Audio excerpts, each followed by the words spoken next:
Here is our chapter number 5। Trees are the kindest thing I know. Kindest का means होता है दयालु, वो ऑलवेज डू फेवर और support to anyone. Okay, तो दयालु ऐसी चीज़, tree are the kindest thing I know, मैं एक ऐसी चीज़ को जानता हूँ जो कि सबसे ज़्यादा दयालु है, वो है ट्रीज़। इसके स्टार्टिंग में दिया गया है when you get tired of walking on a hot day, जब आप किस गर्मी में तपती धूप में चलते हैं रोड पर, यानी तपती धूप में सूर्य की किरणों के साथ आप जब चलते हैं धूप में, तब you sometimes stop under the shade of tree. उस समय आपको जब ज़्यादा गर्मी लगती है तो आप क्या करते हैं, आप ट्री की शेड में जाकर खड़े हो जाते हैं। डोंट यू फील ग्रेटफुल, क्या आप अपने आप को भाग्यशाली नहीं समझते हैं, for protecting you from the heat, तो आपको सनलाइट से, इतनी तेज़ गर्मी से अगर कोई चीज़ बचाती है तो वह है ट्री, तो आप अपने आप को ग्रेटफुल नहीं समझते हैं। Do you know the name of the tree in school compound, क्या आप अपने स्कूल कंपाउंड में कुछ ट्रीज़ को जानते हैं, क्या उनका नाम जानते हैं। नियर योर स्कूल, आपके स्कूल के आसपास हो।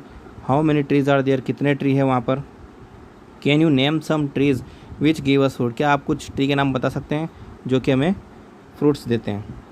तो ये पोएम स्टार्ट होती है और पोएम के जो पोएट हैं वो हैं Harry Behn. Trees are the kindest thing I know, they do not harm, they simply grow.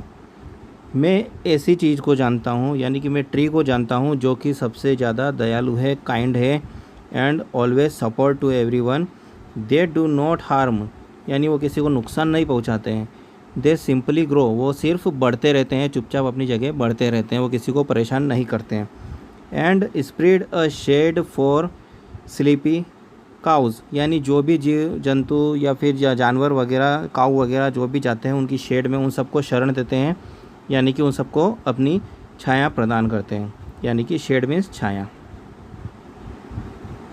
And gather birds among their bough, और जो बर्ड होते हैं, पक्षी जो होते हैं बर्ड, वो क्या करते हैं, इस ट्री की जो बो होती है, यानी कि जो शाखाएं होती है, टहनियाँ होती है, उस टहनी पर अपना घोंसला वगैरह बनाते हैं या वहाँ पर बैठते हैं जाकर, तो ये उनको भी आसरा देती है या सपोर्ट करता है। दे गिव अस फ्रूट, ये तो सबको पता है कि ट्री हमको फ्रूट्स देते हैं। In leaves above and wood to make our houses, हमें फ्रूट देते हैं, हमें कुछ काम के लिए पत्तियाँ भी इनकी यूज़ की जाती है। इसके अलावा इनका यूज़ किया जाता है मकान बनाने में, हाउस के लिए इनकी लकड़ी का यूज़ किया जाता है ना। And leaves to burn on Halloween, Halloweens जो यूएस, कनाडा और ब्रिटेन में 31 अक्टूबर के दिन सेलिब्रेट किया जाता है। इसमें लोग जो है, बच्चे जो हैं वहाँ की पत्तियाँ इकट्ठे करते हैं और उनको जलाते हैं, तो इसे हॉलोवेन बोला जाता है। And in the spring new birds of green, birds का मीन्स होता है कलियाँ, पेड़ पौधों पर जो फूल के लिए कलियाँ लगती है उससे फूल निकलते हैं, उनको कलियाँ कहा जाता है, बर्ड्स कहा जाता है। तो न्यू बर्ड्स जो है वापस से स्प्रिंग सीजन यानी वसंत ऋतु जिसे बोला जाता है, उसमें वापस से नई कलियाँ आ जाती हैं। They are the first when days begin, पेड़ वही हैं जिनकी पत्तियों पर सबसे पहले जो है सूर्य की किरणें आती है, सूर्य की किरणें सबसे पहले पेड़ों की पत्तियों पर आती है और दिन भर वहीं पर रहती है। Days begin to touch the beams of morning sun, यानी कि सुबह सुबह जो सूर्य की किरणें आती है तब से लेकर शाम तक जो है सूर्य की किरणें पेड़ की पत्तियों पर रहती हैं। They are the last to hold the light, वही सेम चीज़ है कि शाम तक होने तक, अंधेरा होने तक आखिरी जो रोशनी की किरण होती है वो पेड़ पौधों की पत्तियों तक रहती है। And when a moon floats on the sky, जब चंद्रमा की रोशनी होती है, यानी कि जब शाम का समय, रात का समय होता है, आसमान में जब चंद्रमा की रोशनी होती है, दे हम अ ड्राउजी लॉल्बी, मीन्स इसका मीन्स होता है लोरी सुनाना, जो हिंदी में बोला जाता है। A song we sing, okay, to help a child fall asleep, यानी कि बच्चों को सुलाने के लिए जो गाना गाया जाता है, लोरी सुनाई जाती है, उसे बोला जाता है लॉबली। तो and when a moon floats, जब आसमान में चंद्रमा आता है, रात हो जाती है, तो ये हम का मीन्स होता है सिंग विथ क्लोज्ड लिप्स, यानी धीरे धीरे से गुनगुनाना, उसे बोला जाता है हम। तो ये जो है पेड़ और इनकी पत्तियाँ धीरे धीरे से एक गीत की तरह, लोरी की तरह गुनगुनाती है, जिससे कि of sleepy children long ago, यानी कि बच्चे उससे सो जाते हैं। उस प्रकार से इसको बताया गया है।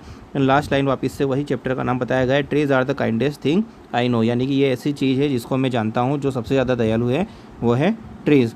इसके पोइट का नाम दे रखा है हैरी बेन। ओके, अब इसकी देखते हैं राइमिंग स्कीम। राइमिंग स्कीम है I know grow, know grow को बो, कोज बोज।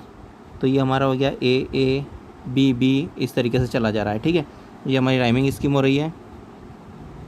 और अगर इसको देखा जाए तो ये पोएम जो है 2-2 लाइन की है। ओके, देखा, ये 2-2 लाइन की, 1 2 1 2 1 2। ओके, 2-2 लाइन की है। और 2-2 लाइन की पोएम को क्या बोला जाता है? Couplet, COUPLET। 2 लाइन की पोएम को बोला जाता है कपलेट्स। ओके, आई होप आपको वो पोएम पूरी तरीके से समझ में आ गई होगी। कोई डाउट हो तो आप कमेंट बॉक्स में कमेंट कर सकते हैं। Thanks for watching, see you in next video.